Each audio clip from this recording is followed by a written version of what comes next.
Senate Republican leadership has a big hill to climb to get the president's tax and budget package over the finish line by the 4th of July. The text was just released Monday night, and already there are 2 members who say they'll vote no, and more who say they can't support it without significant changes. This is not at all what we were told would be in this bill. Republicans need 51 votes to get this through the Senate, and they only have 53 members. Here's what's holding them back. First, they're trying to make big changes to Medicaid. The Senate bill lowers the Medicaid provider tax from the current 6% to 3.5% by 2031. The House did not lower the tax, but did block states from raising it. A provider tax is a tax on healthcare providers like hospitals and nursing homes. States use it to fund their Medicaid programs.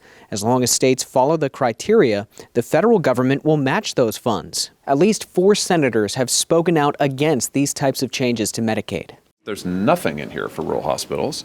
In fact, what they're doing is lowering the provider tax to make it even worse. So it's like we're defunding rural hospitals in order to pay for extension to the Green New Deal. Dr. Mehmet Oz, the administrator of the Centers for Medicare and Medicaid Services, told reporters the provider tax does not impact hospital viability. In fact, the provider tax and the state-directed payments are often used to pay institutions that have the best connections to the government of the state, not necessarily the hospitals that need the help the most. Leadership contends that states use the provider tax and other state-directed payments as the main funding mechanism for their programs, which makes it easy to game the system. The provider tax, state-directed payments are important reforms, and we think they rebalance the program in a way that provides the right incentives to cover the people who are supposed to be covered by Medicaid. Another issue, the deficit. Fiscal hawks like Senators Ron Johnson and Rand Paul say they can't support a bill that's projected to add $5 trillion to the national debt over the next 10 years. I could vote for the bill to make the tax cuts permanent. I think it's good for the economy.